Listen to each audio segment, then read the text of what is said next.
Salut l'équipe, c'est l'Ovaliste. Le 15 de France aura eu 2 semaines pour souffler avant de jouer son premier match à domicile face aux Écossais, qui est d'ailleurs l'une des 2 dernières équipes invaincues avec l'Irlande. Et au fait, si vous êtes de la région lilloise, sachez que moi je vais aller voir le match à la Sports Taverne d'Orbis, qui est l'établissement qui m'a permis de faire gagner 2 places pour France-Écosse. Donc si ça vous dit, on peut se retrouver là-bas, je vous mets l'adresse en description. Aujourd'hui, nouvelle vidéo compo, et je vais prendre un angle un peu différent de ce que j'ai l'habitude de faire pour ce genre de vidéo, puisque je vais pas tenter d'imaginer la compo probable qui serait aligné par Galtier, mais bien ce que moi je ferais compte tenu de la défaite en Irlande et des traces que ça a laissé physiquement sur certains joueurs. Je prends le parti de me dire que la Coupe du Monde est maintenant dans moins de 7 mois et qu'il faut mettre certains joueurs au repos et peut-être faire jouer d'autres joueurs qui n'ont pas beaucoup de temps de jeu. Donc ce qui va suivre est tout à fait subjectif, c'est totalement ouvert à la discussion et j'ai bien conscience qu'il y a peu de risques que ce soit ce que va décider finalement Galtier. Donc maintenant que j'ai dit tout ça, place à la vidéo. En première ligne, je vais reconduire Baye et Marchand, et à droite, étant donné qu'Antonio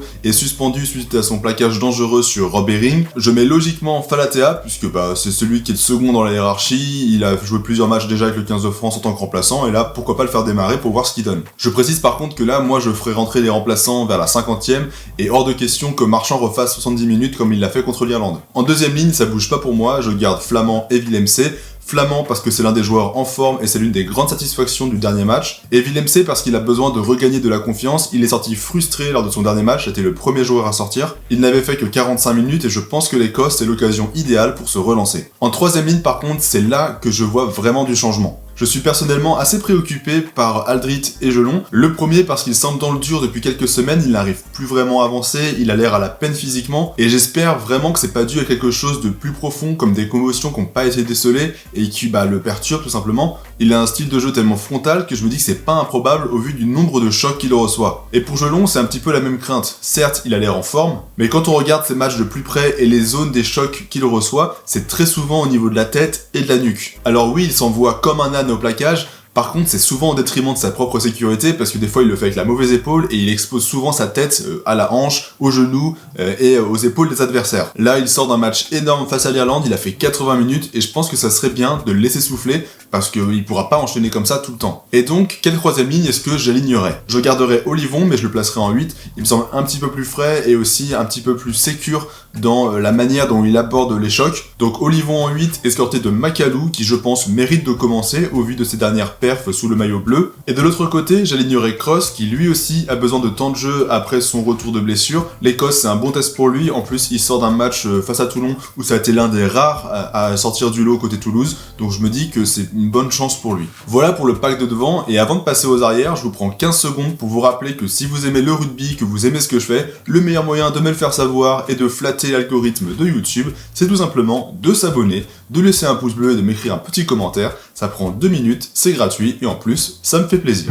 On passe à la charnière et là, ça se corse. On a tous vu le match de Dupont il y a 10 jours, même s'il a fait un match incroyable, on a senti que malgré tout, les 80 minutes jouées à un rythme effréné l'avaient considérablement épuisé, au point même qu'il n'a même pas pu participer à la conférence de presse après le match. Je sais que ce que je veux dire, ça va pas faire l'unanimité, mais moi je suis partisan de le faire commencer sur le banc au profit de Couillou, qui en plus n'a même pas disputé la moindre minute dans le tournoi jusqu'à présent, donc il est frais. Également, à l'ouverture, je suis partisan d'une titularisation de Mathieu Jalibert. Le Bordelais est en forme et a peu joué dernièrement, tandis qu'Entamac semble un petit peu dans le dur, un petit peu moins dans le coup en ce moment, et peut-être qu'un passage sur le banc pourrait lui permettre de souffler et de nous montrer autre chose en fin de partie. Au centre maintenant, même si j'aime beaucoup Moefana, je me dis qu'on l'utilise pas forcément de la meilleure des manières par rapport à ses qualités. Je trouve qu'il a peu de ballons, et les rares ballons qu'il a, c'est des ballons un peu pourris où il doit partir arrêté face à une défense qui est déjà sur lui, et donc je me dis qu'on pourrait essayer de remettre Danty, parce qu'il a joué face à Castres avec La Rochelle ce week-end, et donc si le staff médical le sent prêt à enchaîner, pourquoi s'en passer, il nous ferait beaucoup de bien au centre du terrain. En 13, qui d'autre que Ficou, qui est le cerveau des lignes arrières, il est toujours juste, offensivement comme défensivement, et on va avoir besoin de lui pour contrer la paire Tupolotu-Jones,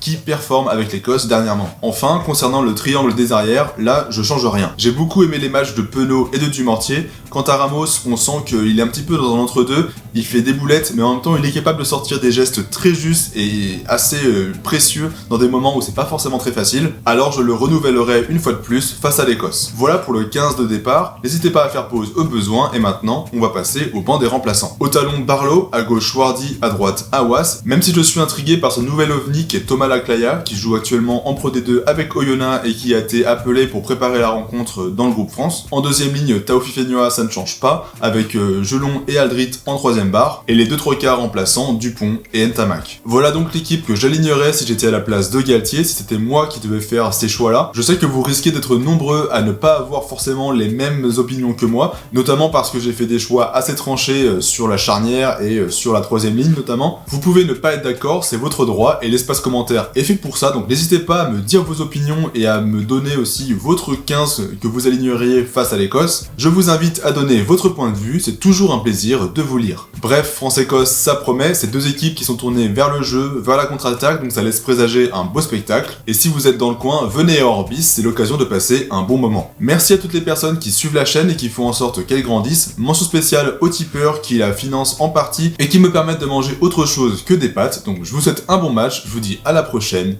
Bye l'Ovalie.